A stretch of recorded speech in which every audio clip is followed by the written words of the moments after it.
Obviously, you're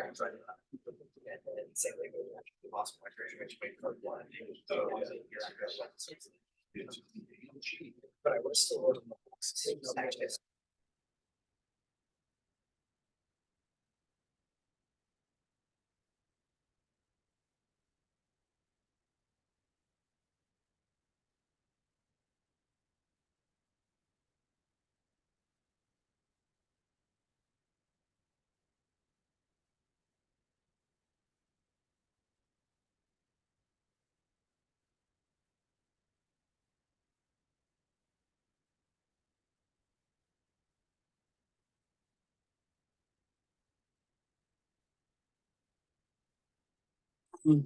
All right, folks, settle down, please. We're about ready to get started.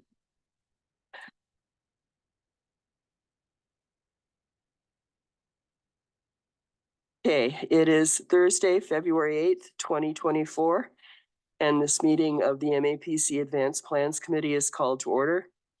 We'll start with roll call. Deborah Foster here, Chuck Warren. Here. Joe Johnson. Not here. Hugh Nix. Here. Cindy Miles. Present. John McKay. Here. Tony Zimmelman. So I make that a quorum of 6 and we will proceed.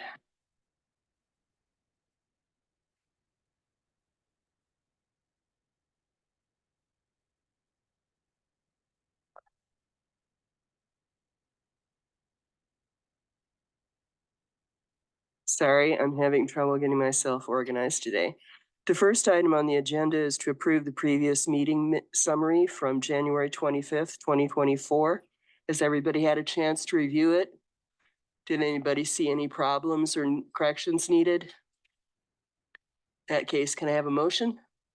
Move to approve. All right, second, anybody? Second. Okay, all right, we have a motion from Chuck Warren and a second from Cindy Miles to approve the meeting summary of January 25th. Any discussion on the motion? All those in favor say aye. Aye. Anyone opposed say no. Motion carries 6-0. All right, next item on the agenda is the solar energy in the county moratorium. I will say I've gotten a couple of ex parte communications on this.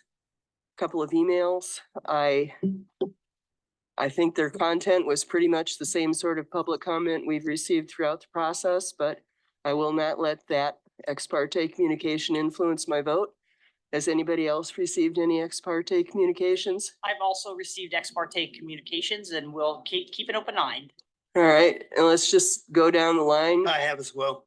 All right, and John, you as well? Okay, and Tony, okay, and all of us have received ex parte communications. Kirk Sponson, Deputy County Counselor, and certainly that was not any inappropriate measure that you just did. I would clarify that a lot of times the requirement for ex parte communication announcement is more related to quasi judicial matters. What you do have before you is legislative, and so there's not necessarily the due process component commonly associated with quasi judicial hearings. But like I said, it was certainly not an inappropriate action for you to do that. All right, well, thank you. I need to pay more attention to the difference. Okay, solar energy. Justin? Good morning, everybody. Justin Constantino with the Planning Department. Let's go to the next slide, please. All right, so today what we're going to do is quickly go through some information. A lot of this information you have seen before, so I will be semi-brief, and then you'll have an opportunity to provide comments on the presentation, and there will be multiple opportunities for stops to address each topic related to our discussion this morning. Next slide, please. So just a quick disclaimer, we currently don't have any solar applications that we're considering as part of this process. The current draft changes would be for both Sedgwick County and the city of Wichita. And the topic does not include any accessory uses. This is specifically for large scale utility solar. Next slide, please. So again, we'll go through some of these, the topics that we have discussed at length before. We'll discuss the current status, where we currently are at, and we'll discuss any additional topics. Next slide, please. Existing conditions. Next slide. So just so you all are aware, 2019 was the last time we did updates to both the comprehensive plan and the unified zoning code regarding renewable energy systems. Next slide, please. Solar energy conversion system, it is currently defined in the UZC as a conditional use. Approximately 20 supplemental information requirements are contained therein, the ability to add conditions as needed, and there is a formal review process involving citizen advisory boards, planning commission, and the county commission. Next slide, please. The comprehensive plan regarding SECS guidance, selecting appropriate locations will be challenging. This is text currently taken from our community investments plan. Design and performance standards need to be established and protect the viability of existing cities and their ability to grow. Next slide, please. Let's discuss the current status. Let's go to the next slide. We are currently here. We will be discussing this today as part of the MAPC Advanced Plans Committee, but throughout the month of February, we are taking this presentation to the DABs and CABs, District Advisory Boards and Citizen Advisory Boards. Next slide, please. This is a schedule outline going back to February 5th. As I mentioned before, we have several dates lined up this month to give this presentation and get as much feedback as possible in anticipation of the Board of County Commissioners meeting on March 6th. Prior to that, we have the formal MAPC meeting on February 22nd. And then finally, the moratorium expiration date of March 20th. Next slide, please. There are several staff reports that we've conducted research throughout this process. That research information is contained in those staff reports. All 4 of these staff reports are available on our website. Next slide, please. We did utilize best practices throughout this process. A lot of good information here. That information was used to bring us to where we are today. Next slide, please. Public input, obviously a very significant portion of this process. We did a survey back in mid-November, the 16th through the 28th, received a lot of great information there. We had our town hall meeting back in mid-November. We've received letters and emails throughout this entire process, in-person comments, and obviously feedback from elected and appointed officials. Next slide, please. We received over 100 emails and letters from public and interested parties. Again, we have been receiving those letters throughout this entire process, dating back to the beginning in October. All of that information is compiled in the public input report, which is available on the city website. Next slide, please. From the town hall and survey, the biggest, this is the outcome that we received in terms of the topics: urban development and growth, decommissioning, groundwater contamination, and setbacks. Next slide, please. Back in mid-December, this group, the Advanced Plans Committee, decided that those were the 4 issues that we would like to focus on in relation to large-scale utility solar, and staff has responded by getting further information on each of these 4 topics. Next slide. We took those themes, we did a review, we looked at existing comprehensive plan and zoning code data. We continued to receive public input throughout that process, as well as looking at best practices and what other communities have done in regards to large scale utility solar. Next slide, please. Possible changes, again, just to remind you, possible changes are both to the Unified Zoning Code, which is more of a formal regulatory code, and then the comprehensive plan, which is more of guidance, more general or broad language in relation to this process. Next slide, please. I'll go through these themes briefly. We've gone through some of this information before. I will stop at each theme to provide an update with where we are on each one, the first being decommissioning. Next slide. So the advanced plans recommendations for UZC, this is just a recap of what you have previously recommended. Removal of solar equipment should be at a depth specified by ordinance. This group landed on 4 feet. Financial assurance shall be provided by the owner or operator in the form of a surety bond or letter of credit. Plan shall indicate the length of time needed to complete decommissioning, and the applicant shall provide a statement that the owner or operator will notify the city in advance of the decommissioning. Next slide, please. Majority consensus of this group regarding the comprehensive plan was that no changes recommended, so no text changes to that document. Next slide, please. We did meet with the Board of County Commissioners yesterday. We had a very good meeting, and we gave this presentation and got a lot of really good feedback from them. What we heard from that group, and this is an update, is they would like to see more detail in the decommissioning guarantee itself. They're not particularly fond of the letter of credit. They want guaranteed financial assistance. What we heard was that they should include protections, that we should include protections to ensure that the guarantee transfers with ownership, that the county should be notified if the project is sold and or ownership changes, and disposal of the solar panels, that should be done properly, and it should not be left in Sedgwick County when we do that. So that is the new information that we received yesterday. I will stop briefly to get any feedback on BOCC comments from yesterday, and I'm happy to share any additional information as needed. Any questions from the commission? All right. I have one. If I could, Scott Wadle from the Planning Department, just wanted to add that in terms of the conversation with the BOCC, what we did was we shared the same information about what has taken place to this point and what the general consensus is. And it was an opportunity for them just to provide thoughts. They did not indicate how they were going to vote on the item. They didn't guarantee that they were going to enact a certain way. They were just providing just some general thoughts and feedback. So it was very open-ended. And also that the meeting took place with them, the discussion took place 2 days ago. Yes, it's been a quick week. My question was just, have the city's financial or county's financial people had anything to say about their opinion about how much detail we need on this? I know that we did have some discussions with Kirk. Kirk Spence, Deputy County Counselor. We can certainly run this by more thoroughly with financing, I would say, just to have a little bit of leeway in terms of tweaking the language before the final product is presented to you. I don't think that's necessarily a problem. All right, thank you. I just wondered if there was any comments they had made. Tony? As far as disposing of panels properly, what's the definition of properly disposing of the panels? Where can they go? I think the feedback that we received yesterday was just to make sure that they are not disposed of in Sedgwick County. That was certainly one component of it. But as far as the proper disposal, generally, I think we're just looking for language from the applicant detailing that process specifically when they submit their application.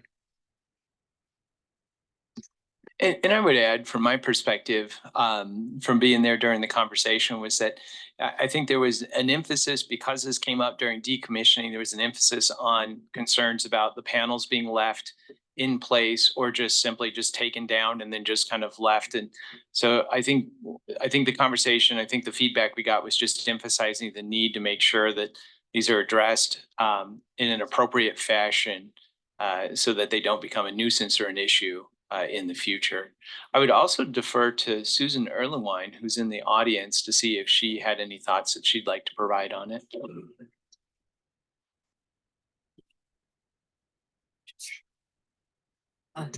Susan Erlewine, Director of Environmental Resources.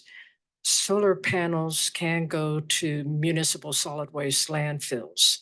They're much less of a problem than the blades on the wind turbines that are huge and very difficult to break them up and bury them. But the solar panels can be properly disposed of in regulated municipal solid waste landfill. In Kirk Spalmstedt County Council, I'm not trying to sway your decisions or anything like that. Obviously, there's no formal language in front of you today. That language would have to be crafted. So it could be a question to the board of whether or not you generally would have interest in the in details of disposal of the solar panels being included in a future potential decommissioning plan.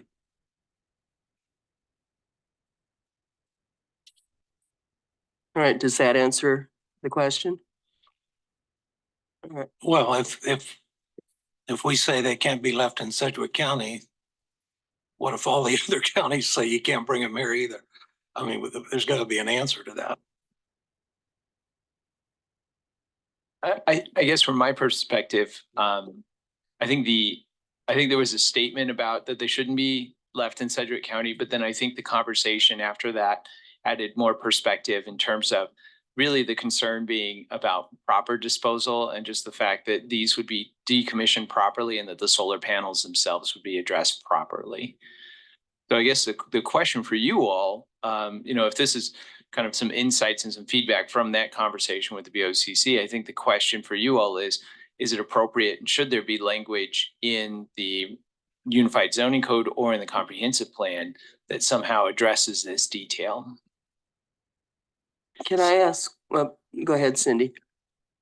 So I'm not having a lot of knowledge about decommissioning and solar panels.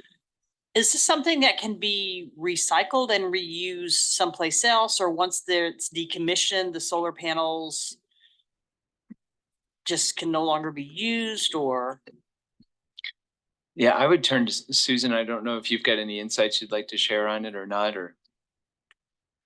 That sort of segues into my question, which was for Susan as well.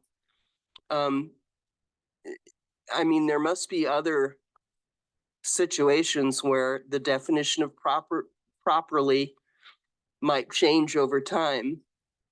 So,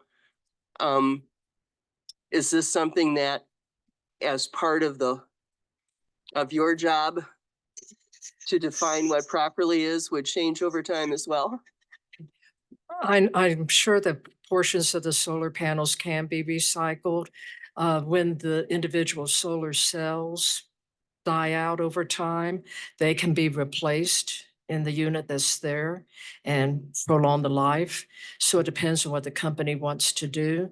There are no municipal solid waste landfills in Sedgwick County. The closest one is about 40 miles away.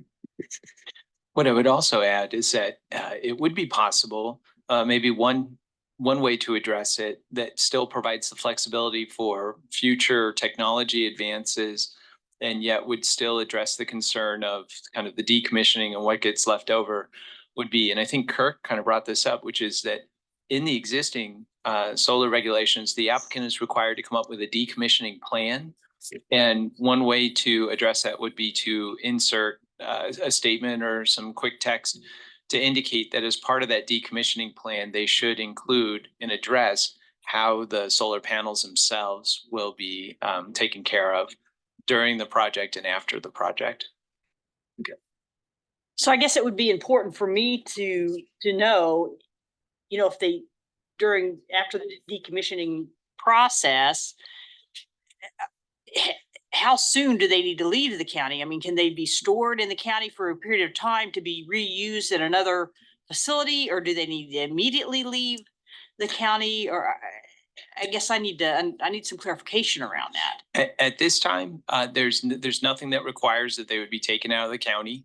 At this time, in the current regulations, what you've received is just some feedback that was provided during the BOCC meeting. And I guess what I would emphasize is that the conversation after that statement also really emphasized the fact of decommissioning overall. And I don't think as much that the statement about not being in the county, but rather I think the emphasis was placed more on proper disposal and taking care of the panels properly. Yeah, and I got that from the county commission staff meeting, certainly, but I guess I think I would need more clarification as to what exactly does that mean? They need to leave the county immediately, or could they be stored for another future time, or we need to make a recommendation regarding that? Well, I think you've got some flexibility. One method would be to put in a statement that the decommissioning plan needs to address how the panels will be taken care of both during the project and after the project. That would provide the flexibility for the applicant to detail what their intentions are, and also provide the opportunity for staff to review the decommissioning plan to make sure that it meets the community's needs. That could be a way to keep it flexible. So that if there are technological advances or changes, that we're not frozen in time in a particular solution. And it also could provide flexibility to make sure that both it's reasonable for the applicant and meets the needs of the community too. You, I guess I had a question for Susan, just in this term. If they mentioned that closest landfill is 40 miles away, I assume it's Harper. Right, you have a landfill in Harper, you have a landfill in Butler County, so, and one up in Reno. So there are close landfills. Landfills do have the right to not take material. That's what the wind companies are facing right now with those large blades, is where they can find a landfill to take them. It's not the same with solar though, which are smaller units. It's just, I have an occasion to drive up and down K-42 a lot, and every 17 minutes, there's a big truck that leaves here for Harper, Mhm. for the Harper landfill. If you've ever driven over there, there's miles and miles Yeah. that can be occupied by that And landfill. I can tell you that our most recent report from that landfill, which is just a few months old, they have a 50-year life left in it. Plus they have expansion after that. Okay. all right, are we done on that topic? Should Justin move on? All right, please, Justin. Sure. Next slide, please.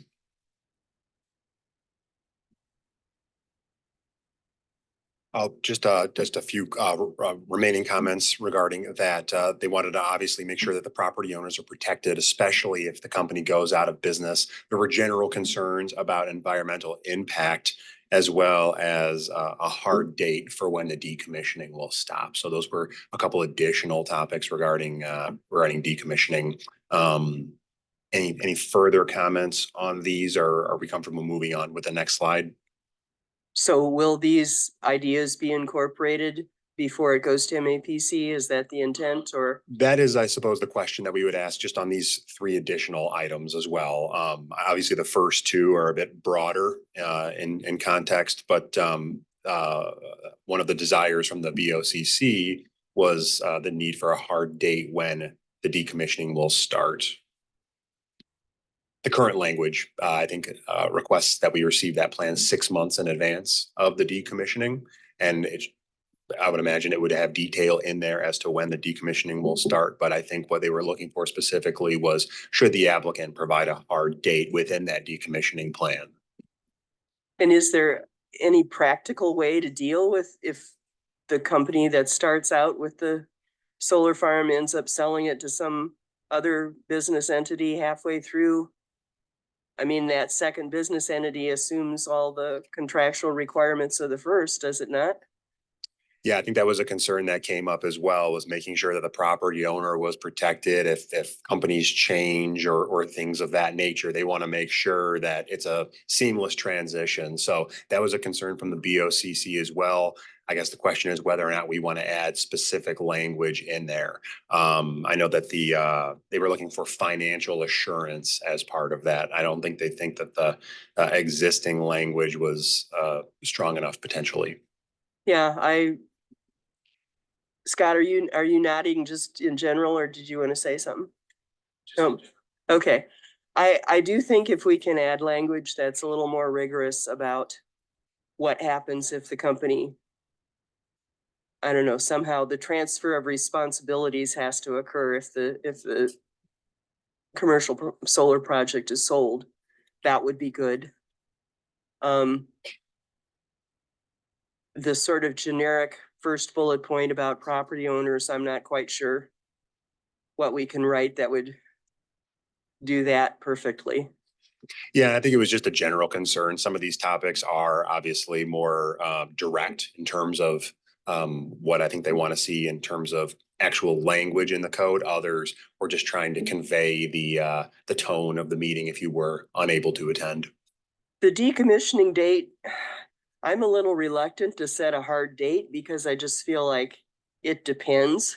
It depends on how big the solar farm is, what kind of decommissioning processes are in place at the time.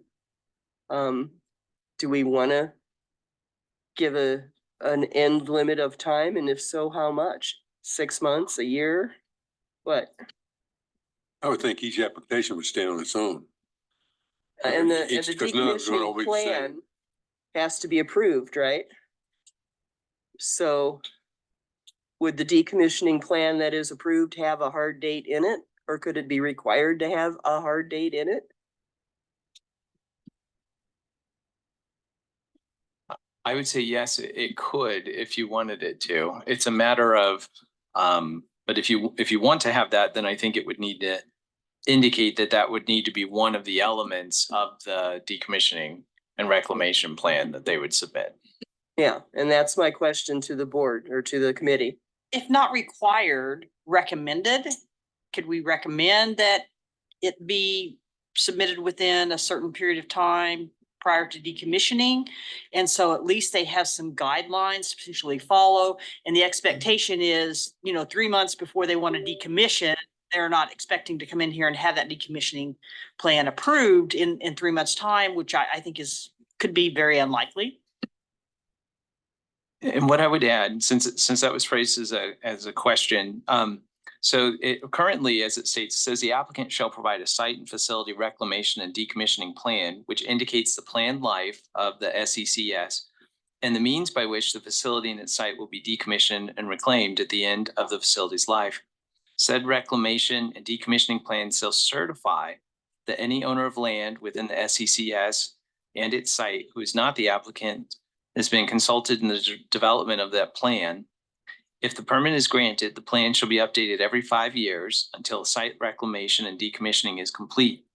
Before final inspection by public officials, the applicant shall provide evidence that the decommissioning plan and amendments thereto have been recorded with the Register of Deeds. The reclamation and decommissioning plan shall provide that at the end of the project's life, or array components of an SECS, all or the appropriate portion of the site's equipment and access road shall be removed from the site, and the site shall be returned to original condition or restored to such condition as to allow a use compatible with the surrounding uses as determined by the planning director, or to such condition as agreed to by the landowner and the SECS developer, owner, or operator. The landowner may choose to have the access roads left intact. So does that cover it well enough already, or do we need to add something else? I mean, I think it covered it sufficiently, but it doesn't really answer the question that the Board of County Commissioners asked, does it? I mean, they asked, when's it going to start? And the recommendation was 6 months. Was what I heard. Why do you need any longer than that? John? I guess it's a question more than, will the state and federal government have something to do with this?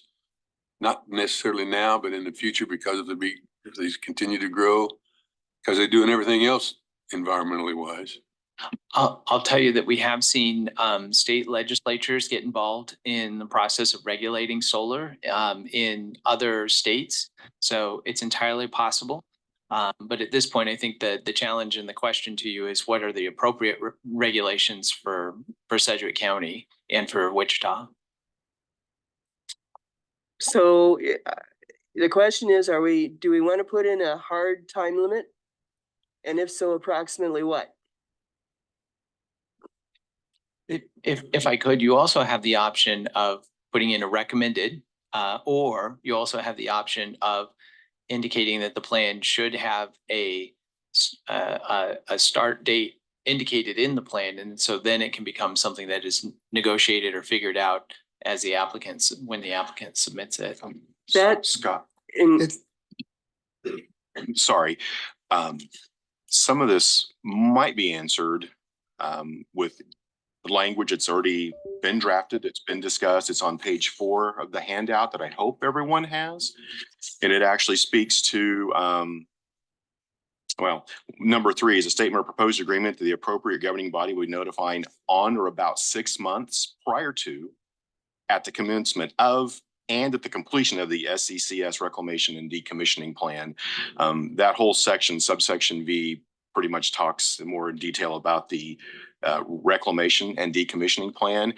What it does not do currently is have a time frame for which the decommissioning must be completed once it starts. In other words, right now it doesn't say if you start it today, in 90 days it has to be completed.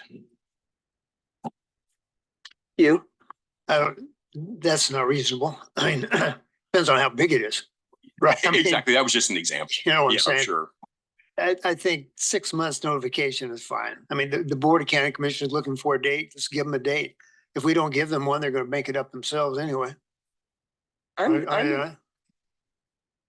inclined to, you mentioned one option, which was to simply require that in the decommissioning plan, which is different from the decommissioning, but the decommissioning plan gets renegotiated basically every 5 years. So if circumstances change or some new technology comes along, if we require that in the plan, there's a maximum time limit in which the thing has to be decommissioned, but leave the date up to the negotiation team that deals with the decommissioning plan.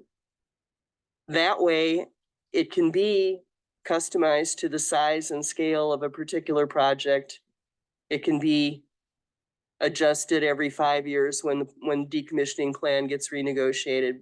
And we don't have to make a unilateral how long we think it's going to take to decommission a solar plant 30 or 50 years from now, which I personally don't feel qualified to do.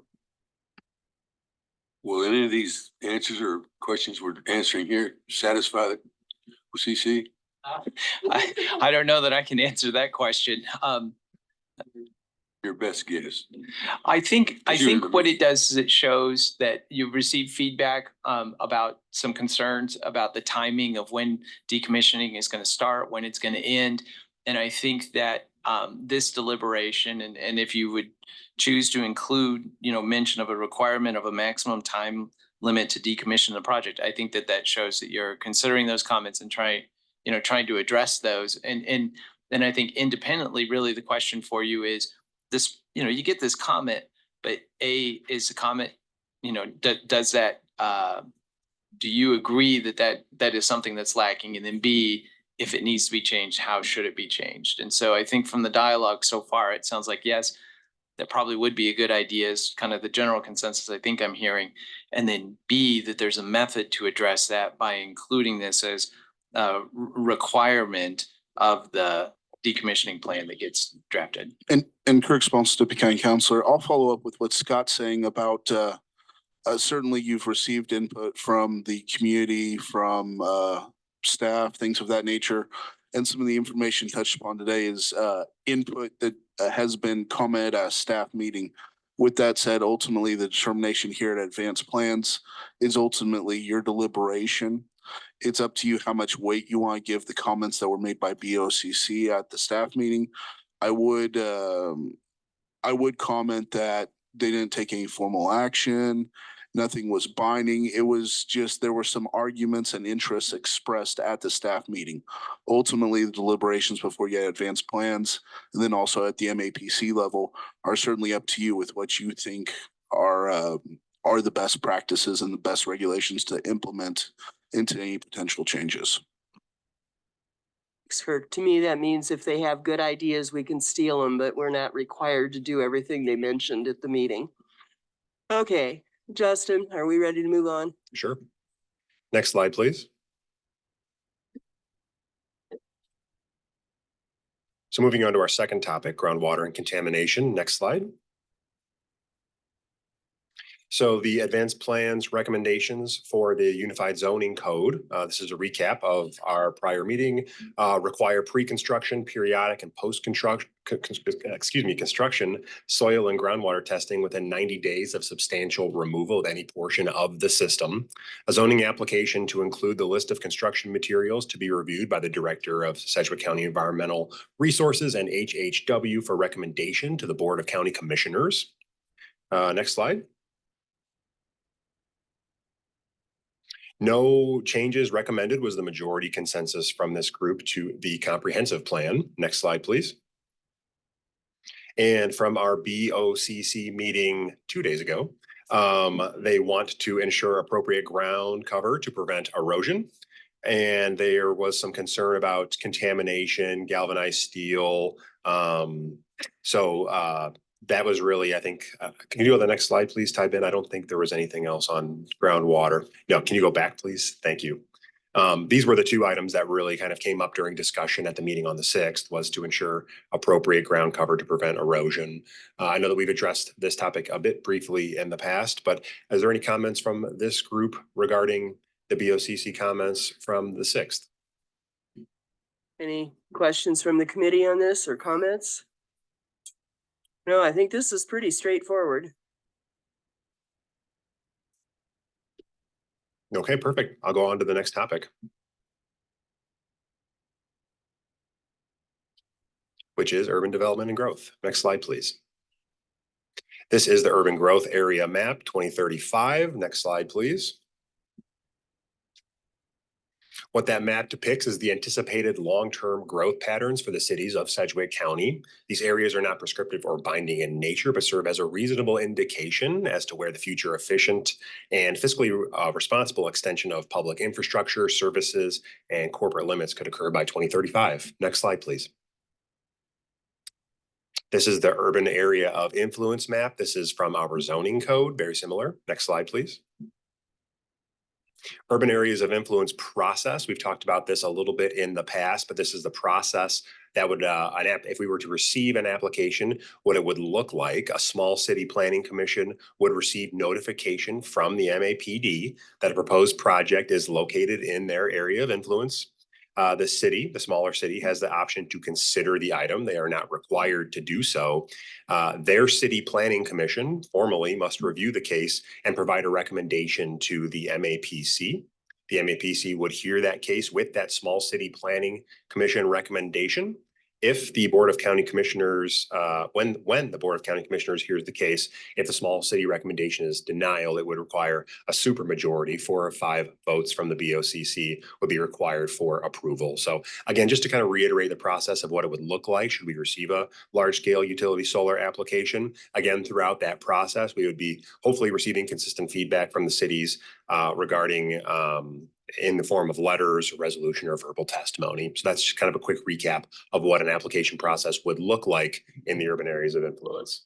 And Kirk Spons, Deputy County Councilor, just to illustrate, just because new people may be listening in or reviewing these things, on number 4, that is correct, the 4 out of 5 votes. But if the item were referred back to the MAPC and then came before the BOCC a second time, that 4 out of 5 votes requirement would fall off, and then it would just be a simple majority, just for full clarity on the item. Thank you, Kirk. I have a question for you. So on item 3, says MAPC, here's case of small city planning commission recommendations. I serve on the planning commission in Mays. And I've been told that when it comes to areas of influence, we have no business addressing those kind of issues. Our responsibility are issues within the city limits of Mays, not areas of influence, because that's Board of County Commissioners' responsibility. Maybe, what I could offer Mr. Nix is, I'd be more than happy to work with the staff out at Mays to share with them a copy of that section of the zoning code and meet and discuss with them, because the zoning code does provide for that opportunity for the city's planning commissions to hear the item. So if there's some confusion, or maybe there's something we can need to address in terms of just getting them a copy of that link. Might want to talk to them because I just came from a meeting. That's what I was told. Okay, Okay. yeah, we'll reach out to them. You bet. Next slide, please.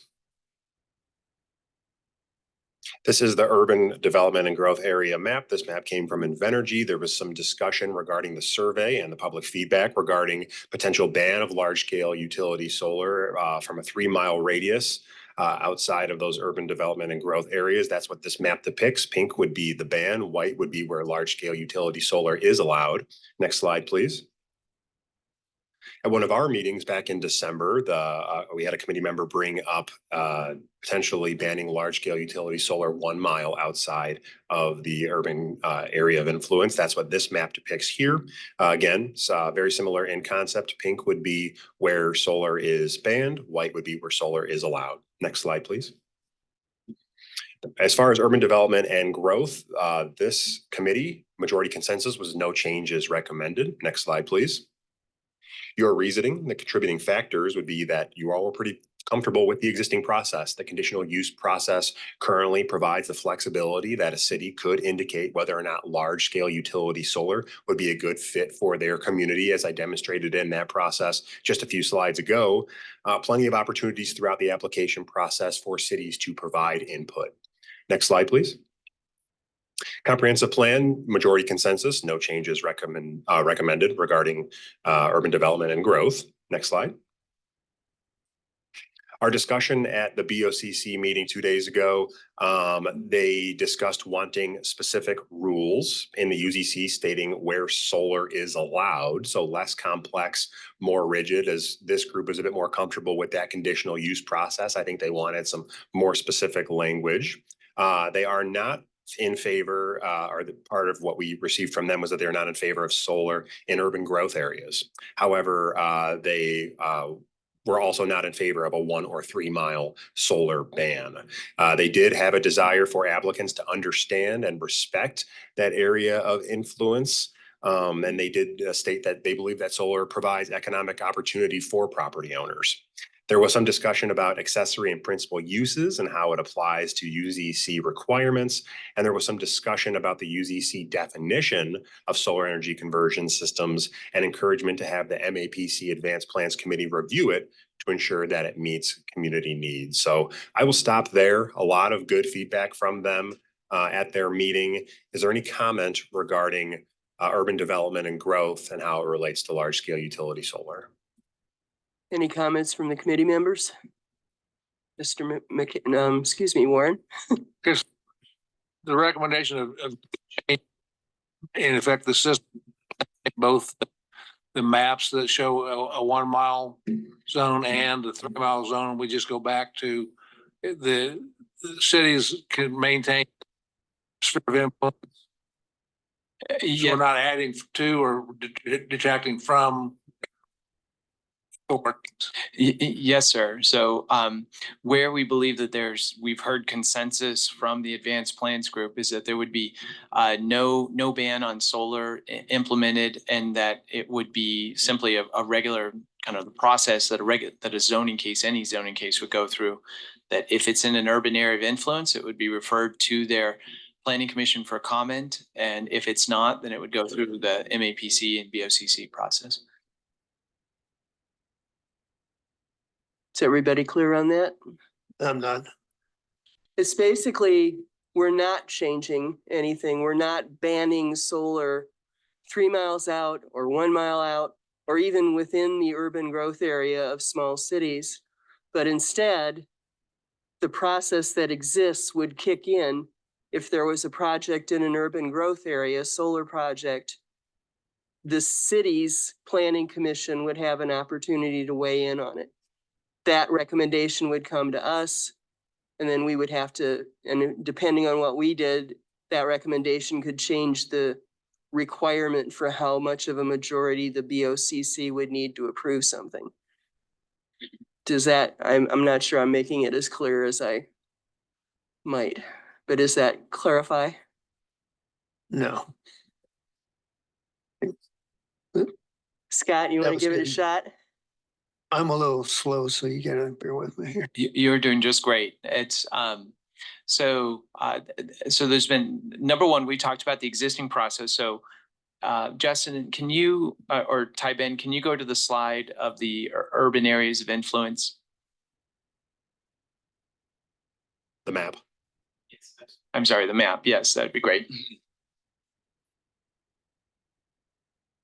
Oops, just a little bit too far. It's the one with the red outlines. So this is the map of the urban growth.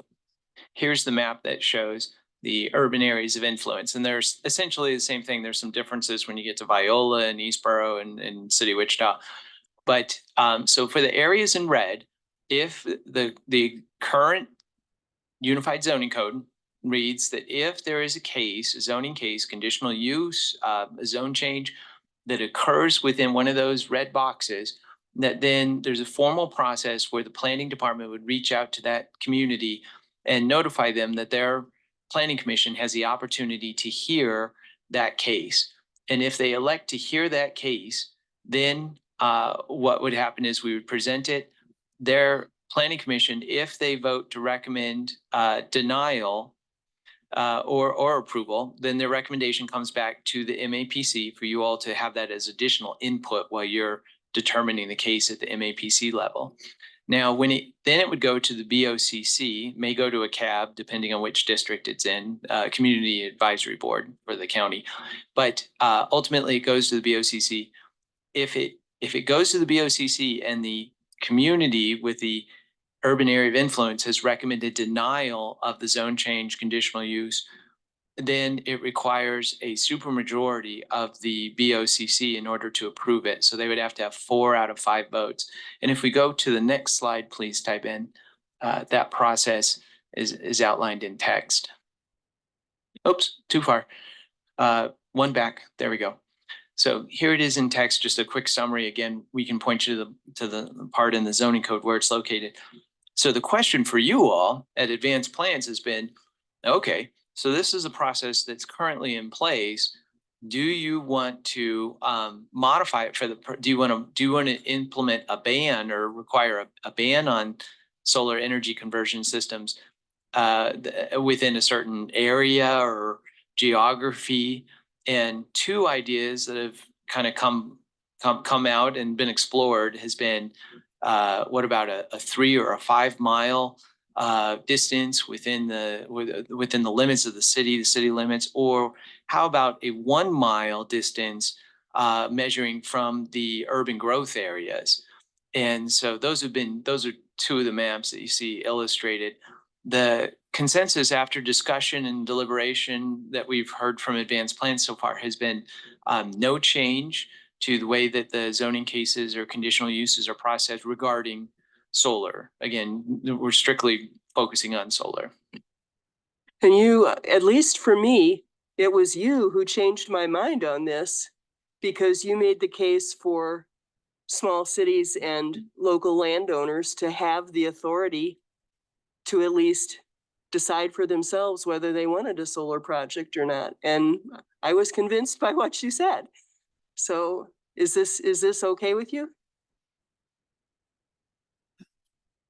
What you just said is correct. I mean, I think small cities, regardless of whether it's, I mean, I've used the word maze because it's where I live, but whether it's Colwich or wherever it is, should have the right to determine how their city is about to grow, could grow, what the implications might be, whether it ought to be a half mile. I mean, I don't know what the distance is, but some protection around that area so they do have an opportunity to grow. An example would be in maize, this is hypothetical, but say a solar farm would back right up to where the industrial park is, and the industrial park might not have an opportunity to grow.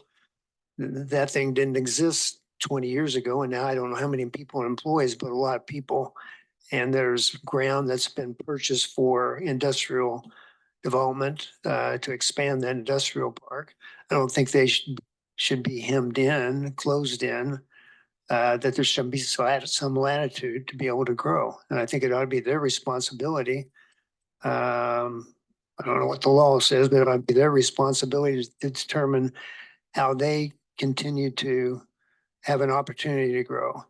If you get out in the country, this is a controversial topic. We can sit around in this room and talk about it all day, but we got plenty of people in this room who represent the landowners who probably are in favor. Well, they are in favor of it. We got plenty of people who are opposed to it because they feel like it's an encroachment on their where they live or where they farm or whatever it might be. And so it's a difficult conversation. And I think the decision should be made.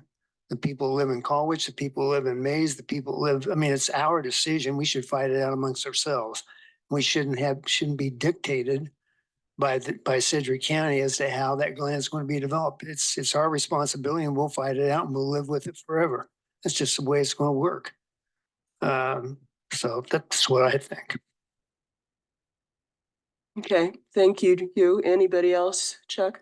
Well, I agree with you, but the question for us does lie in with how far out does the city get to make those kinds of decisions? And that's, I mean, we've got a map now that we've been using for years because this how long ago, John, was it when we came up with the areas of sphere of influence where there was a period where there was nothing.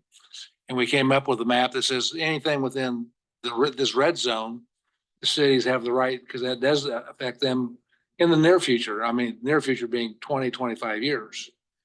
And so the question for us is how big to make it. My feeling is that we leave it the way it is, that the sphere of influence that has been determined is an appropriate one. And I don't want to take away from cities the right to just determine that when it comes to solar, or to add to that when it comes to solar. It should be the same. Would point out, just as a reminder, in Mays is probably the city with the most likelihood of wanting to do this. If a small city in Sedgwick County wants to increase the size of their area of influence, there is a process in place where they can negotiate with the county and have it done. So if Mays thinks their area of influence is too small, they can start working to make it bigger. And I think those existing processes are sufficient. And that was kind of the consensus that we reached. So if nobody disagrees, I'm going to advise staff that we consider that a consensus. And we'll move on to the next slide, I guess. Sure. Ivan, if you could just forward us on to the fourth topic, size and configuration. I think it's just a few slides ahead. Perfect. There's a couple subtopics related to size and configuration. I'll start with setbacks. Next slide, please. The majority consensus of this group is that you recommend no changes to the Unified Zoning Code regarding setbacks specifically. Next slide, please.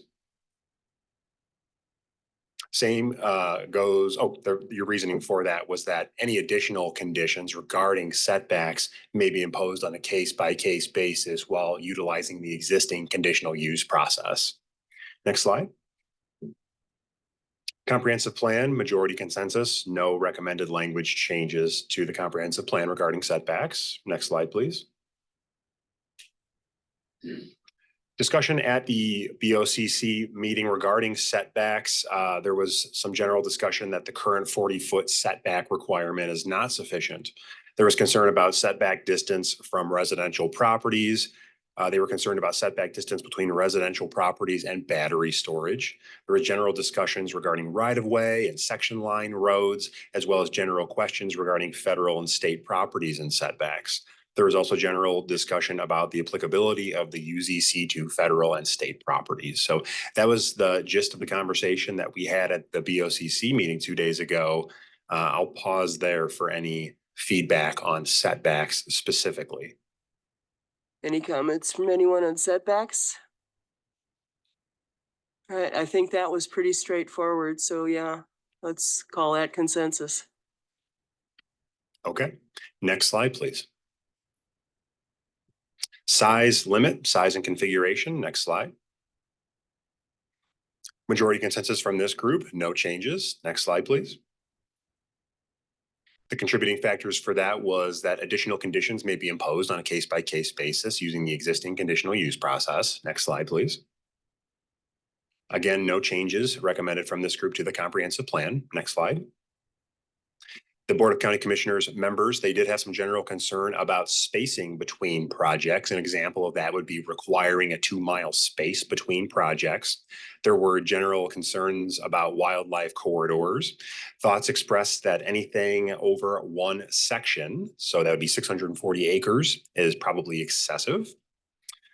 Question about whether it would be appropriate or advisable to measure size by the amount of electricity generated or types of infrastructure installed. So staff indicated that this was not a common measurement based on our research. Any concerns about size limits from this group? Yes, sir. Item 3, it says 640 acres a section. Seems to me that we've talked about large scale solar facilities being much larger than that. We have had that discussion as part of our research. We did look at other communities and if they had any size limits currently, as our current regulations are written, we do not have a size limit, but we did do research on several other counties. For example, Johnson County had a 1,000 acre size limit, as did Douglas County. And then Butler County had a 2,500 acre size limit for context. Just an observation. So in Sedgwick County, we have 530,000 people, I think, somewhere near that. Is that right? Something like that. So you take a county like Harvey County, got 33 or 4,000 people, maybe 30,000 people in Newton. The rest of them are spread out across the rest of the county. And we're pretty limited in terms of space here in Sedgwick County, I think. Just like Johnson County would be. The rest of the counties kind of off the table, we've got plenty of room. So I'm not sure if that impacted the discussion that you had with the county commissioners when they said 640 acres or a section, because I think we're talking about several sections, maybe more in Sedgwick County, which seems to me would be more appropriate in Harvey County. I'm just saying, or Butler County or wherever. We're just limited in the space, that's all. And that was one of the things we talked about in general on this topic. That and the fact that, again, the conditional use process is in place. And if we think some particular individual project is far too large for some good reason, we can add a condition to make it smaller at the time, or the planning commission of the day can. So that was why we had decided as a group to not try and specify. And the same thing with the distance between, what if it's a 40 acre solar farm? Do we want it 2 miles away from the next 40 acre solar farm? That seems kind of silly. So again, we in general decided to trust to the conditional use process to allow future planning commissions to handle each case individually. I think I understand what you're saying this time. I'm just reacting to what the Board of County Commissioners, what it says right here on this piece of paper. It says 640 acres. Yeah, and I'm glad to hear their ideas, but I will say in the back of my mind is this little voice saying, we on this committee and the staff that have been working on this for the last 6 months are at this point probably far more expert in aspects of regulating solar farms than the city commission members are. And I want to hear what they have to say and want to react to it, but I don't necessarily intend to agree with everything they say. Well, that may be true, but they ultimately will make the decision. So we kind of got to Yep. remember that, you know. Yep, you're right. Okay, any other comments on this set of bullet points here? Okay, Justin. Okay, next slide, please. So height, next slide. From the advanced plans recommendation, limit height of solar panels to 25 feet. It's currently 35 feet, but their discussion here, our discussion was to limit the height of the solar panels themselves to 25 feet with the ability for it to be increased during the conditional use process. Next slide, please. No changes. Oh, again, sorry, I'm jumping ahead, but the contributing factors for that decision was the height of 25 feet is based on the best practices, research, and information collected from other communities, as well as the ability to potentially increase the height of solar panels through the conditional use process. Next slide, please. As far as the comprehensive plan regarding height specifically, no changes recommended. Next slide. From the Board of County Commissioners, they also had no significant concerns regarding height. There was a bit of discussion regarding coverage. There was a request from the BOCC for the MAPC Advanced Plans Committee to consider whether a maximum coverage amount should be in place, as well as just general concern about wildlife corridors. So I will stop there on this height topic and open it up for conversation. Any comments on height? I think we already discussed that ad infinitum and settled on the 25 feet. So how about then this coverage issue is that next topic? Coverage. I think myself, I feel like the setbacks sort of establish a certain coverage limit anyway. But what do the rest of you think about that?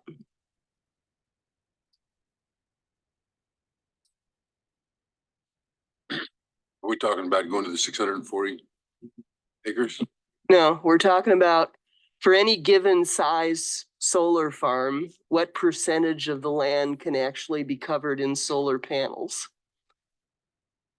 And I just feel like the objective of this is to maintain wildlife corridors apparently, and to maintain some visual boundaries around the solar panels themselves, but that's what the setbacks do to me. So I don't know that we need an additional formula for people to have to force with when the setbacks are already doing the job. I'm seeing nods, so I'm thinking that's probably a consensus on that. Okay. Moving on to the next slide, please. We did have some additional topics come up throughout this process. Fire protection was one of those. We were looking at fire protection regulations. We had a guest speaker come in from Sedgwick County Fire last meeting to discuss some of that, including fiscal impacts, battery storage. Next slide, please. Regarding fire specifically, the Board of County Commissioners wanted to ensure that the solar projects do not create an additional cost burden for the fire district in terms of fire training or equipment, things like that. From a legal perspective, there was a general discussion about the property owner's signature being required for zoning applications in Kansas. So I'll stop there on those two topics. Those were the two big ones that came up at the meeting 2 days ago, was both fire and the legal concerns. All right, well, fire. Chuck? Well, I guess the question would be, and I don't know how these properties are going to be taxed.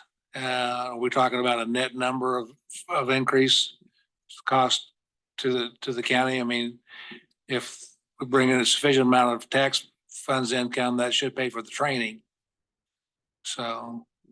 And I think part of the discussion too was property taxes and financial incentives that have been provided at a higher level than at the county for solar projects. And if they're not contributing towards property taxes for a set amount of time, then what does that mean for the fire district? And so I think that was part of the conversation. In terms of the financial element, there have been agreements negotiated in other counties and communities. I think that can be a little bit challenging when it comes to zoning projects. I don't know, Kirk, is there anything else that you'd like to add on the financial side?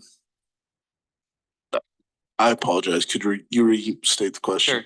It's the conversations in context of the comment about the fire district and concerns about if property taxes are not required for a set amount of time as part of an incentive, then we're kind of the overall county commissioners conversation about fire district and if there's additional needs or requirements in terms of fire and how would that be provided by the county and would it be subsidized by general county taxpayers, and really a desire, I think, to make sure that that doesn't occur. And so I think part of the conversation is I had mentioned that in some places there have been payments in lieu of taxes. There have been agreements worked out. But Yeah, Kirk Sponson, Deputy County Councilor. I think we have to be careful with that approach. If that's something that the board would be interested in looking at, just in terms of potential impact surrounding the fire district, then I think it would just be expressed as that right now, and we could delve into it further. Yeah, I kind of feel like they're asking us to do their job. I mean, we're talking about zoning. And they're the ones who establish tax procedures for the county, are they not? well, and I would highlight that these are just general comments that we received. And so we're bringing you everything that we kind of heard. So whether. And I understand that, but in this case, I'm inclined to say, you guys figure it out, you know? What do the rest of you think? I think it follows the same process that we do on any other conditional use situations. You know, the fire people have their input on what needs to be, what we'll know then on an individual basis what's happening. Okay, any other comments? Is that enough for you to figure out what you need to write, Justin? I believe so. Fire issue? Oh, Yeah. Scott? Just on the fire issue, when we get done with all the topics, I'd like to go through and just reflect what I've got down in my notes and just make sure that I've captured kind of where where I think the consensus is. One more to go, I think. Legal. And Kurt, since you're here, would you care to comment on this one? Kirk Sponson, Deputy County Councilor. I don't think the discussion necessarily at the staff meeting warranted further implementation of conditions necessarily. That's not what I took from it. Certainly, if there wants to be more discussion, there can. I think a lot of the questions raised were the interaction between owners and applicants, especially in situations where land might be leased. And so some of the emphasis that was provided, and what I'll refer to now as the Kansas statute, which specifically deals with zoning amendments. But we often use a lot of the language on the statute for zoning amendments to also mimic what we do in conditional uses. And as part of that statute, they talk about who can initiate considerations for zoning amendments. And one of those is if such proposed amendment is not a general revision of the existing regulations and affects specific property, the amendment may be initiated by application of the owner of the property affected. So I would just point out that that's the language that kind of ties in the requirements of owners having to sign off on applications. So I don't know if there's any further need for discussion on the matter. All right, any questions for Kirk or for any other discussion on the legal question here? I think what Kirk said. So if that's enough for you, are we on the last slide? I believe so. Let's go to the next slide, just to take stock of where we're at. Next steps, I can briefly run through those in a moment. But Scott, if this is a good time, since we've just gone through those topics, this might be a good stopping point to reiterate what we've discussed thus far. Scott? Certainly. So the first topic that came up that we talked about was the theme of decommissioning. And so as part of that conversation, there was a pretty robust discussion about the disposal, recycling, removal, solar panels, Sedgwick County. And so I think there was good discussion, but I didn't pick up if specific changes should be made to the requirements in the zoning code regarding that specific thing. So my question for you all is, should there be changes addressing that? Should changes be incorporated into the zoning code, or do you think it's good the way it is, or what's your pleasure? I think my thought was that the change would be to the requirement for the decommissioning plan and add a requirement if necessary to cover some of those things. Did anybody else understand it differently? I would remind everyone, when we get to the end of this, we actually are going to need a motion because we're at the stage where we're making recommendations to the Planning Commission as a whole as to what changes to the zoning regulations we're recommending. So pay attention to what Scott's saying, because this is what we'd be recommending. So if you have any questions or comments, it's like your last chance.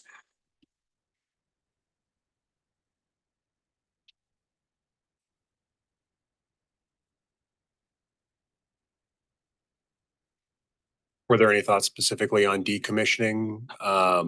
Sorry, I do have more. Thank you, Justin. So then the other one is that a recommendation there seemed to be consensus about recommendation to update the decommissioning plan text requirements so that the decommissioning plan would include a maximum time for decommissioning to be completed by.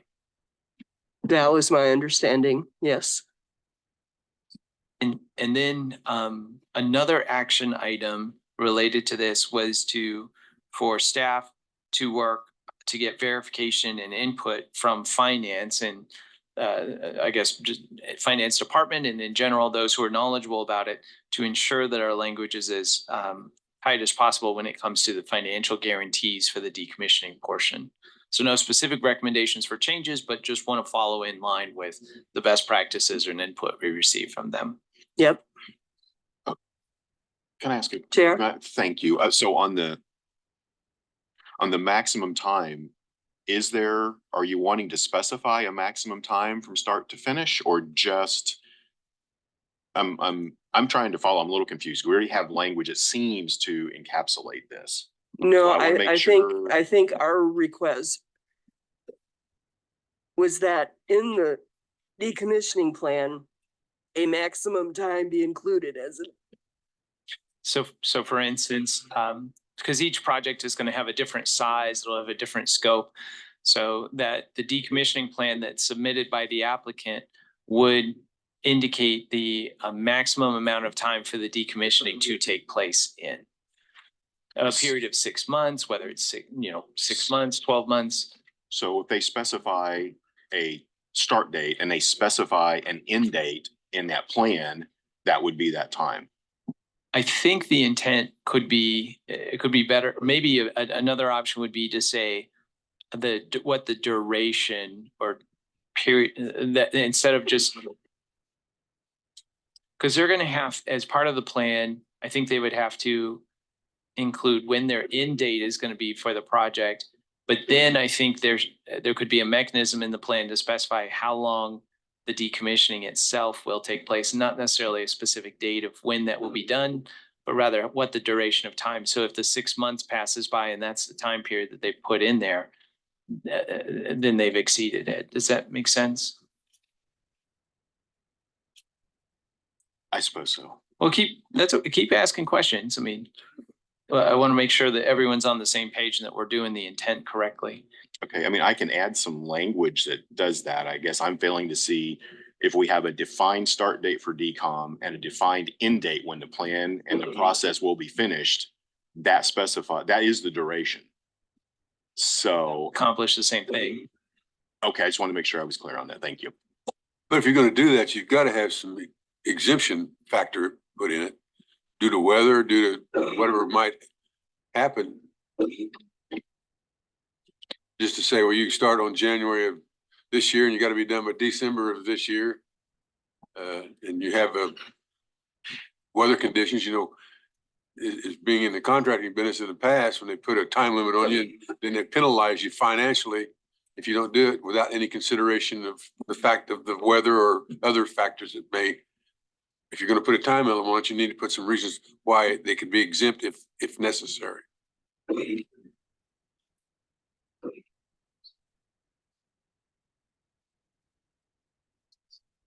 So have we given you enough? Yes, ma'am. I think so. I think I'm clear. Thank you. Okay. Next, Scott.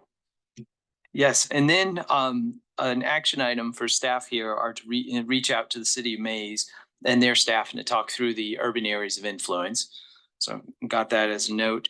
And then no changes on the recommendation so far for setbacks. No changes on coverage. No changes on like wildlife corridors, and no changes on fire.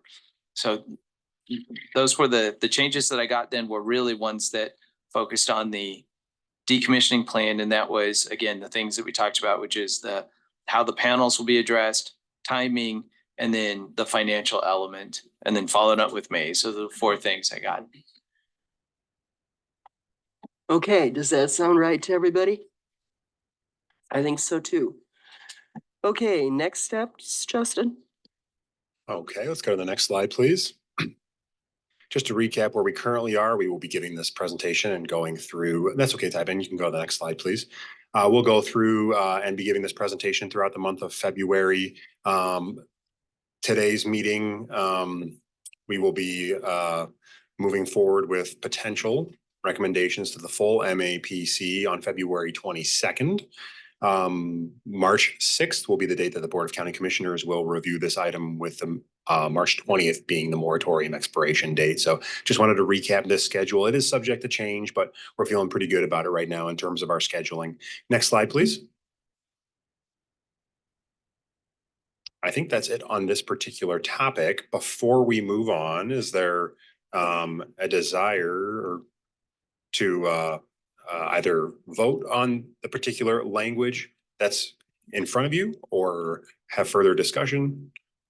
Sure. In quick conversation with Kirk, I think part of the challenge for you all is that you know which direction. I think you've got consensus on which direction you want to go. I think part of the challenge for the public and for yourselves is that we don't have that specific language typed up right now for you to take action on. And so knowing that the MAPC meeting is on the 22nd, and that's when that public hearing has been advertised and scheduled. I think I'll look to Kirk for verification on this, but I think the staff suggestion is that you might want to meet one more time just to make sure that we've got that language typed up, that everyone knows what's in it and what exactly it says, so that then you could vote on that and recommend that to the MAPC. I think that sounds like a very good idea. I know I'd like to have the specific language in front of me. Can I ask how many people that are members of the public here in Chambers would like to speak on this item? I'm seeing, a lot of hands. Is it appropriate to do that at this point? All right, Justin, thank you. Thank you. All right, first person up to the podium, 3 minutes, and give us your name and address, please. Somebody be first. Would someone like to step up to the podium from the members of the public and speak? All right, go ahead. Name and address, and you've got 3 minutes. Your time will be shown on a clock on the screen. Okay, thank you. My name is Cody Flory Robertson, and I live at 1135 North Perry Avenue in Riverside. And I wanted to just share maybe a couple of thoughts. Hearing this conversation. There are a lot of different ideas on this issue, a lot of different sides and sort of, perspectives. Yeah, you put it that way. And I think I just wanted to urge everybody to please be open to hearing each other's concerns and needs, and not be really careful not to shut conversation down too quickly by, turning it into like an argument. I think that there's been some really good ideas presented, and I think that this is something that has long-term implications that we should be, definitely mindful of and considering carefully. And I just think that it's something that affects our kids and our kids after them, and our planet. So I think that the only way we're going to get to a place where we feel good about our decisions is if we make them collaboratively and listening and hearing each other. Thank you. Any questions for the speaker? All right, thank you very much. Thank you. Next.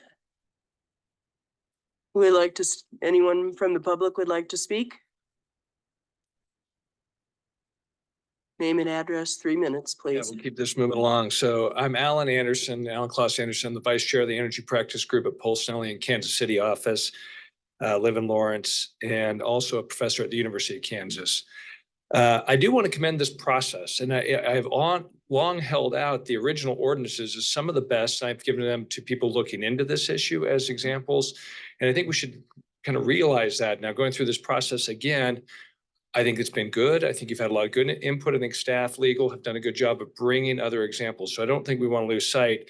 And we do have to the chair comments, we have to be careful of just getting comments that haven't had the same process behind it.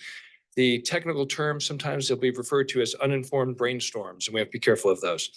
So a couple of things I do want to reiterate, and we've talked about before, in the unincorporated areas of Sedgwick County, they look to the county commission as their elected representatives.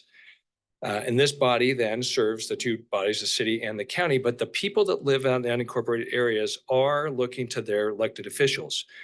I talked about this before. In our republic style of democracy, we believe in one person, one vote. The Fourth Amendment of the Constitution talks about that, how we live in a republic.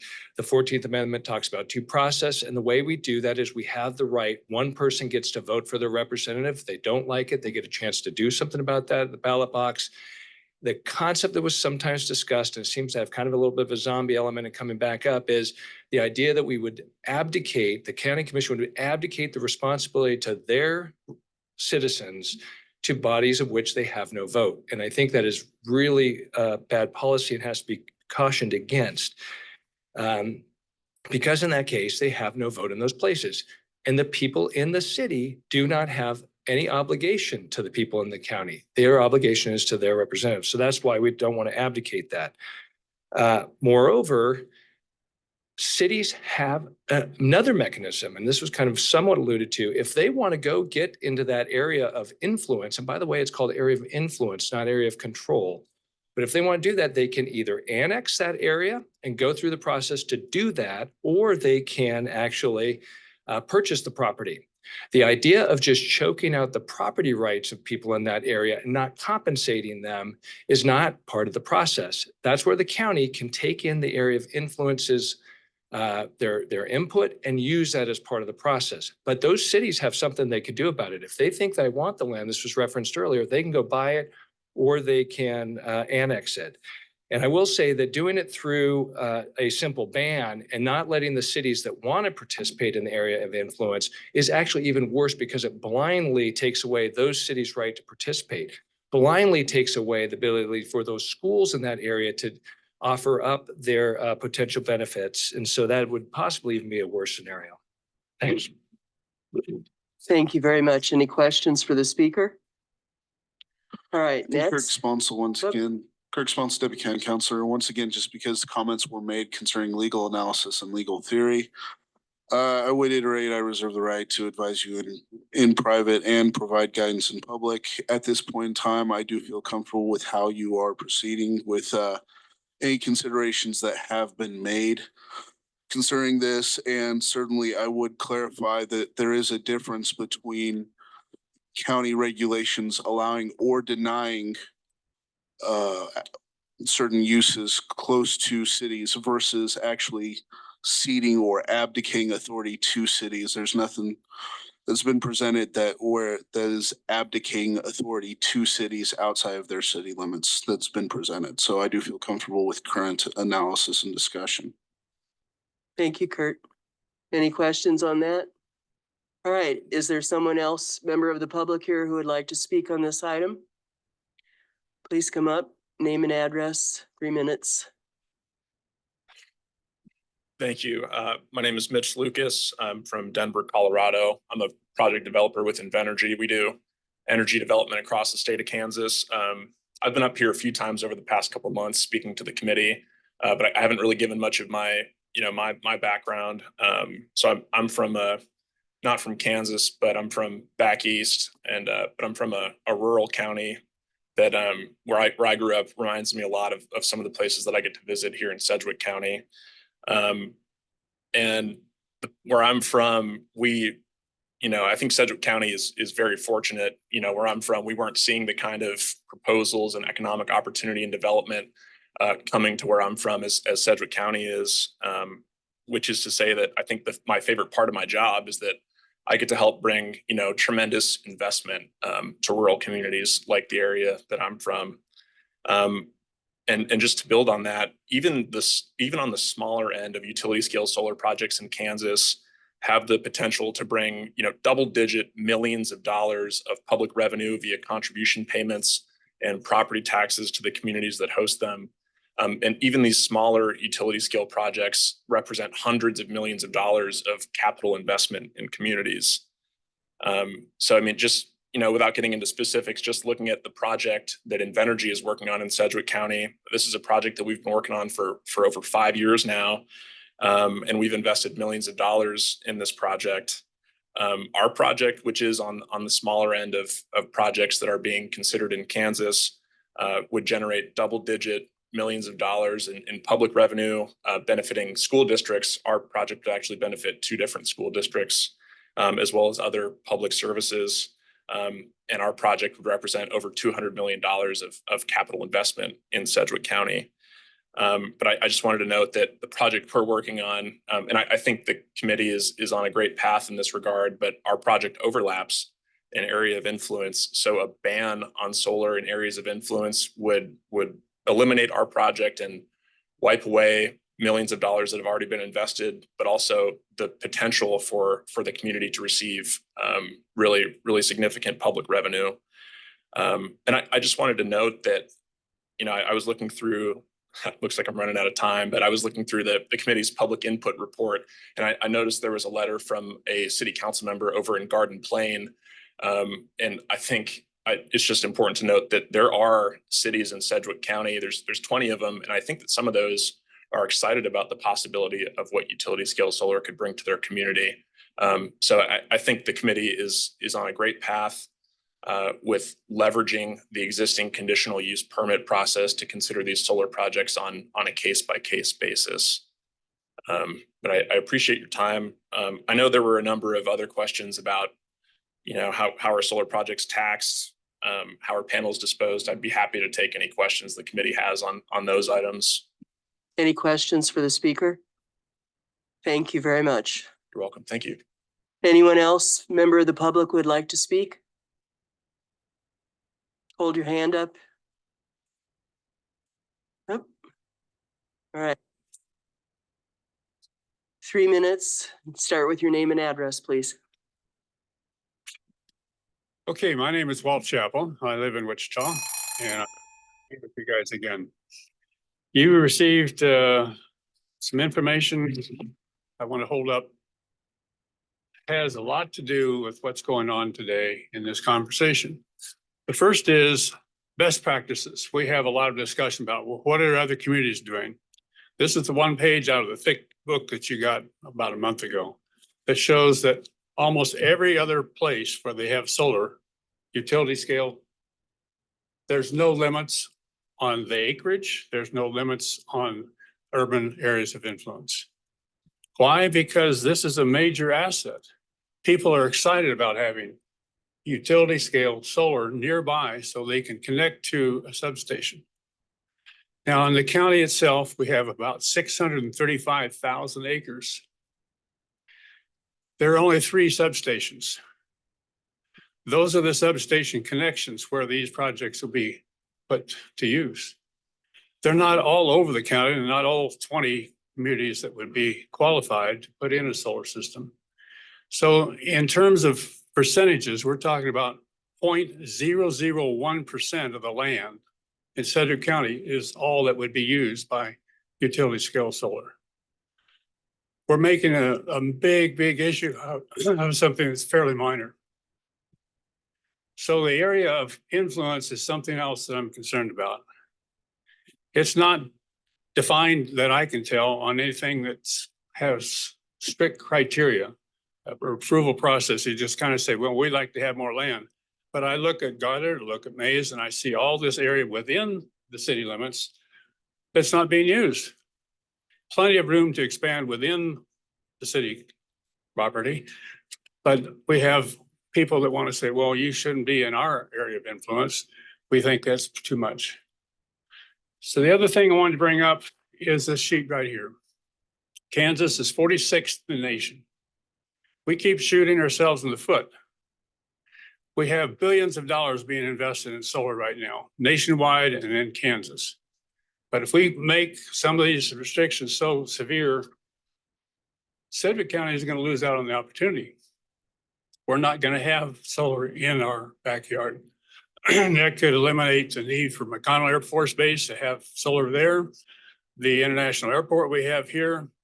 At Denver, they have solar. In Sacramento, they have solar at their airport. Kansas City International has a big project, about 300 megawatts, wanting to go in this next year. Let's not shoot ourselves in the foot. Let's give ourselves a chance to move forward. And here's a gray-haired guy. I'm 82, and I see a lot of gray hairs around the table. I want something for my kids, grandkids, and great-grandkids. I don't want them to have to live in an environment where we're so dry and hot that we can't survive. We have some major choices to make, folks, and let's think of the next generations. Give us a chance to move forward. Thank you. Thank you. Any questions for the speaker? All right, thank you, sir. My pleasure. Anyone else want to speak? Any member of the public? Start with your name and address and you'll have 3 minutes, please. Hey, I'm Jana Lineber, 14715 West 61st Street North. And we would like our landowners' rights to be honored as you move forward with your review of the solar project regulations. We feel the regulations that you have had in place since 2019 are fair and adequate to landowners and the communities. While we do agree with adding of decommissioning bond, battery storage regulations, and the material safety data sheets and for panels and racking, we would ask that you do not impose a mile setback beyond the area of influence the county has in place or ban solar in areas of influence. The area of influence where our property is located already hosts a natural gas power plant, an ethanol plant, high voltage power lines, and TV towers. Why should a solar project be considered any differently than the existing infrastructure in the area? Why should a city be able to control how our farmland, which is located outside their city limits, be used? There has been much talk about some current homeowners losing their country view. However, there is never a guarantee of what the land around our homes can be used for in the future, nor is your view promised to be the same forever. The land these homes sit on was once a country view as well. Jim grew up where we currently live. He is a 4th generation farmer and rancher of our land. The urban area of influence is something that came into play long after our family farm was established. This should not be a part of the Colwich area of influence. It is an established homestead. We have thoroughly researched the solar developer, and solar panel technology.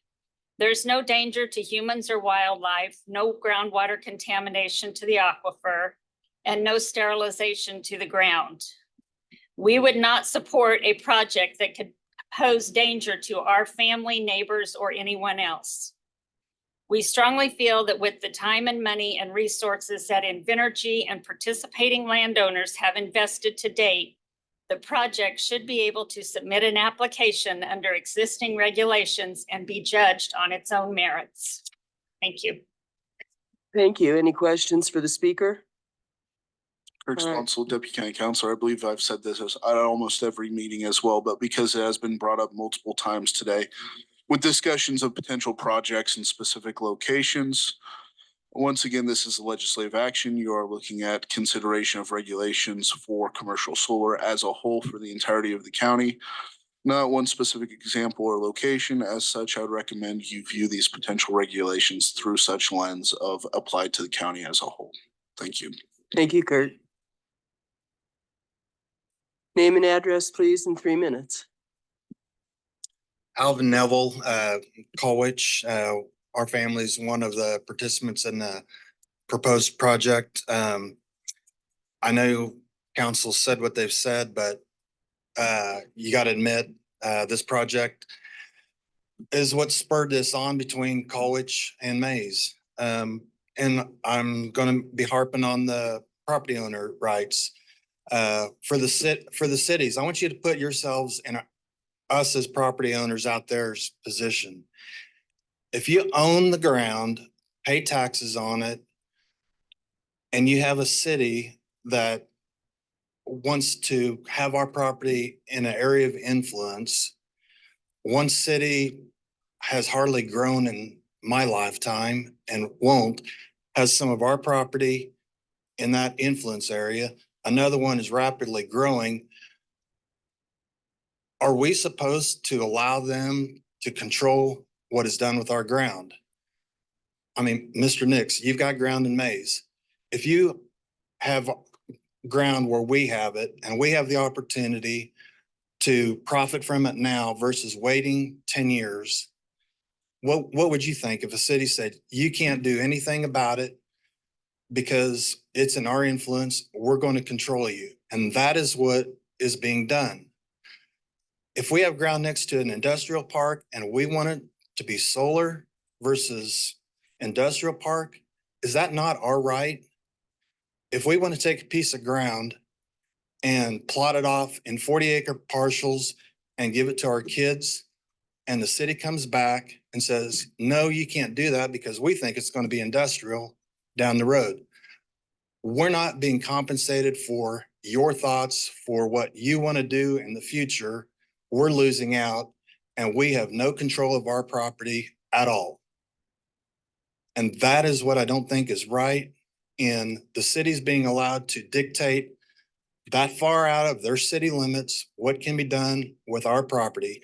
If a project is a good, clean project, doesn't have environmental issues, we're not trying to put up a trailer park.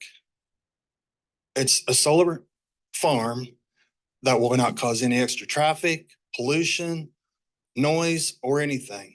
But yet people want to tell us that we can't do something with our ground because they have a thought out in the future. And if that's going to be the case, then we ought to be compensated for lost revenue of some sort, whether it's a reduction in ground taxes or what, because our taxes are constantly going up and we don't think it's right. Thank you. Thank you. Any questions for the speaker? All right, thank you, sir. Anybody else? Name and address first, please. 3 minutes.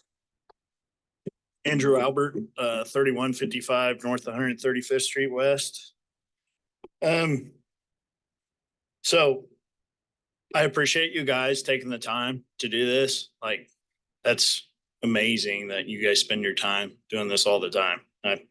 That's something. So first off, that's something that amazes me about you guys. But I just want to tell you, I'm a farmer. I own ground in this project. My family, my dad owns ground in this project and my uncle does. I'm representing my family. Also, my sister owns land in this project. My farm was established in 1875. So long before maize was maize, Colwich was Colwich. I'm gonna just back up what Alvin was saying. If I'm not represented by a city council member, they should not have any influence over what my decision is. That's reaching well beyond their boundaries. I voted in my county commissioners. They're my representative. And that's how our government works.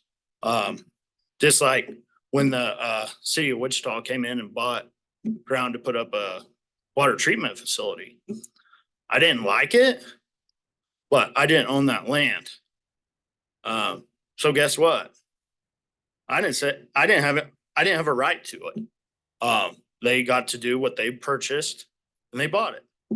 They put up a sewer facility, which sucks, but is this the facts of America? You don't get to dictate what other people do with their land. I don't come into your house and tell you I want you to paint it pink because I feel like pink's better. I think regulations and policy is great. We have to have it, but our representatives that I vote in get to make decisions for me. I don't live in a city and I never will. They don't have rights over what we decide, what we're gonna do. And I'm not looking out for my future or my kids' future. I do feel like environmentally, we have to make some changes. Otherwise, I mean, we see it, we farm, we have droughts, we have all these problems. Why is that? Well, it's getting hotter all the time, less moisture. So if we can figure out some ways to actually help that, and I can be a part of that, I'm super excited. Thank you. Thank you. Any questions for the speaker? I have a Hang question on, for you. could you go back to the mic? I don't have a question. I just have a comment. I appreciate the comment you made about us. First of all, we're not elected. Yeah. We could probably just get up and walk out of here if we wanted to. Volunteers. Go back to farm. Yeah. Might be a lot easier. So I appreciate Alvin's comments and your comments. It puts us in kind of a tough position, I think, when we're talking about this, because I'm a property rights kind of guy too, but I'm also stuck in a position where we're trying to look out for the future growth and development and figure out what's best for all of us that live and been born here and lived here, or families lived here for 100 years. Yeah. So it's a tough assignment. I would trade places with you. Okay with me.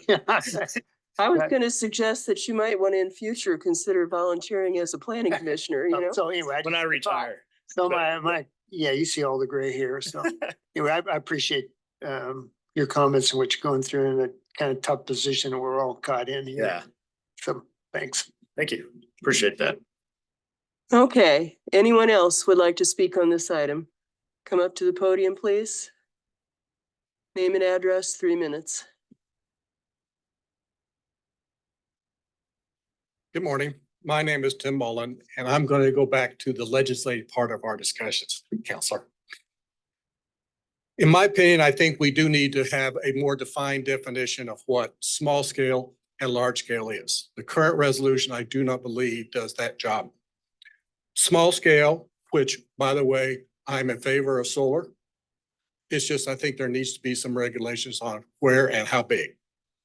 Therefore, the definition for small scale, which I think I've repeated before, 20 acres or less. The primary purpose of that energy being generated is for residential or local industrial use, such as on your homes, or as the Mays School District has, and the Sedgwick County Zoo has. This energy is not for resale, it's for local use only. Large scale. I'm opposed to large scale. In fact, I would like to see a ban on it. However, on the other side of the coin, I understand that there are folks out there such as solar developers that would like to have no restrictions. I think that there's a compromise somewhere in between here.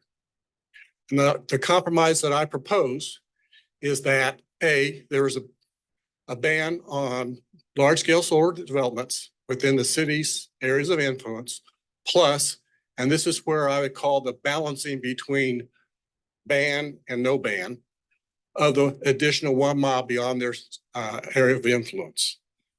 Again, I would define large scale as being larger than 20 acres, but the minimum size would be 20 acres and no larger than 640 acres. The electricity that's being generated will be exported. It will be for resale to a third party. And the general way that that energy is being transmitted would be through what we would call the grid. Second of all, review of our resolution. It's a 4-page document. The proposed is a 4-page document. I want to bring your attention to our area communities on their solar resolutions. For example, Douglas County is 26 pages and it has restrictions. Harvey County, 26 pages, has restrictions. Butler County, 38 pages. Johnson County, 39. Currently, Reno County has nothing because they are in the process of writing their own resolution pertaining to solar. They do have a moratorium. The question I ask you is this: with our 4 pages, have we really addressed all of the issues and concerns that these other counties obviously believe are there? Have we put enough guidance and restrictions and details to ensure that we get something properly done? With my close, I'll say it's this: I think it's the responsibility of all of us to that we have proper guidance for everybody. And I have a quick one. It's kind of like a Star Trek. The needs of the many will outweigh the needs of the few or the one. Thank you. Thank you. Any questions for the speaker? All right, there aren't any. Is there anyone else who would like to speak? Any member of the public here?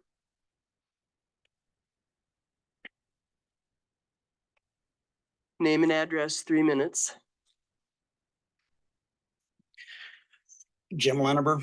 I live at 14715 West 61st Street North.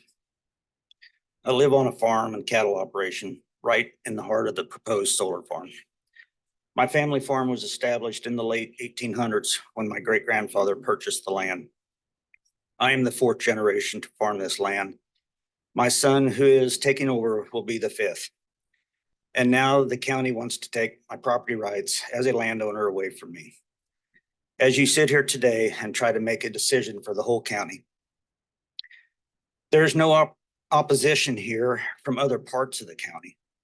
All of the negative feedback you're getting is coming mainly from the residents along a 2-mile stretch of 135th Street.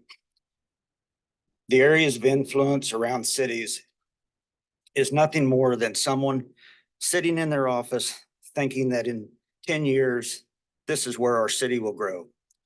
But no one ever came and asked me, the owner of the land, if I was ever going to be willing to sell the land to anybody. There is only one person that will be an influence of my farmland, and that is me, the landowner.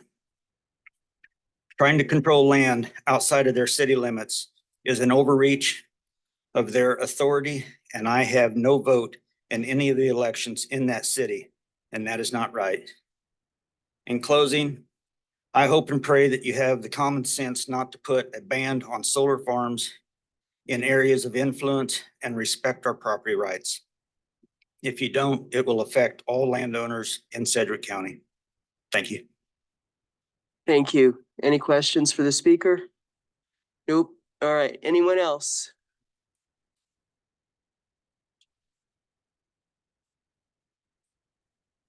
Name and address, please. Hello, my name is Jaden Leneber. I live at 528 West College Avenue. I am the son of Jim and Jana Leneber. I'm 25 years old, and I will be taking over as the 5th generation on our farm. I do not see how the county has any right saying what we can and cannot do with our land, such as leasing for solar. I do not agree with the county making rules based on the surrounding town's area of influence. As a county, you should not be trying to ban solar projects in the area of influence or 1 mile out of the area of influence. I do not believe there should be regulations on the amount of acres that a solar farm could sit on. You're supposed to be making this decision for the entire county, but you're only hearing from the people against a certain solar project. You need to consider the fact that you're taking the rights of any landowners in the area of influence in any of the towns in Sedgwick County and making their decisions for them. The areas of influence are just a projection. There's no guarantee that any of those towns will ever grow into their projected areas of influence. Because if those landowners don't want to sell the land, you can't make them. As being the 5th generation on this farm, I plan to never sell my land to watch my farm be bulldozed over and build industrial parks and housing development. Another point that I would like to make, as being the younger generation, you need to consider the fact that your decision will affect generations to come. That's a lot of land owners in the county. It will affect more of the future generations than it will ever affect your own generation. You're also in the 2nd most populated county in the state, with Johnson County being number 1 with 627,889 and Sedgwick County being number 2, 527,613, with a 5.7% growth since 2010. The next county only having 175,706 with a negative growth of 1.49%. Growth, you should be considering the fact that your county needs more power to go into the grid, because with the amount of growth in the county, future generations will not have enough power. As the older power plants are being decommissioned, the grid will not support the growth that the cities and towns of Sedgwick County wish to have. So please do not make the decision for the landowners in the areas of influence. It is not your land. Thank you. Thank you. Any questions? All right, is there anyone else who would like to speak? All right, seeing none, I'll close the public comment period. We were gonna make a motion, but we aren't gonna make a motion now because we're gonna wait until we get the actual text, proposed text, right? So next time. And looking at the calendar, we have a little bit of a unique calendar because of the holiday that's coming up.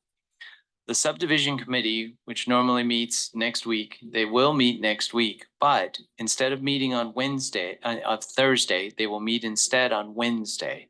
And that's because of the holiday. So if you would like, we do have Thursday morning open if you would like to have a advanced plans meeting at that time. I think we need to haul ourselves in here one more time. Does that work for everybody? So a week from today, we'll have another 10 a.m. special advanced plans meeting. All right, I'm not seeing anybody saying it's impossible, so. What is the date? That would be, the date would be the 15th. All right, so I'm officially calling for a special meeting of the Advanced Plans Committee on the 15th of February. At 10 a.m. Okay. Need to designate a subject matter. And the So we subject just talk- matter will be solar, That's it. yes, regulations. Okay, anything else we need to do before we move on to the update? All right, talk fast, Scott. You I want to get the will. lunch You too? bet. MAPD update, we've been busy. Our caseloads were relatively low from a current plan standpoint, and you're seeing that with today's meeting. We don't have, 14 items on the agenda. However, do want to let you know that we had a closing date on Monday, and I think we had somewhere near 16 cases came in. So we're jumping right back up there to being very busy on current plan side. And on the advanced plan side, we're bumping along with a bunch of projects. This one, we have public notification for the city of Wichita that we're working through, and a whole host of others. We're seeing so many requests for us to assist with projects that we're having to start kind of a waiting list and talk about prioritization. So we likely will bring something to you about that soon. The other thing I want to put on your horizon is that the budget process getting started for both the city and the county. So we're meeting as staff to talk about what the department recommendations should be. And I, as always, every year, we like to have that conversation with you about what overall planning projects and programs should be considered. So just keep an eye out for that. Was it? All right, that was good. All right, any questions for Scott? Okay, are there any members of the public who would like to speak on some other topic besides solar? Thank you for that. I appreciate it. All right, next meeting is not Thursday, February 2nd. Next meeting is next week, Thursday, the 15th. Thank you. All right, meeting adjourned.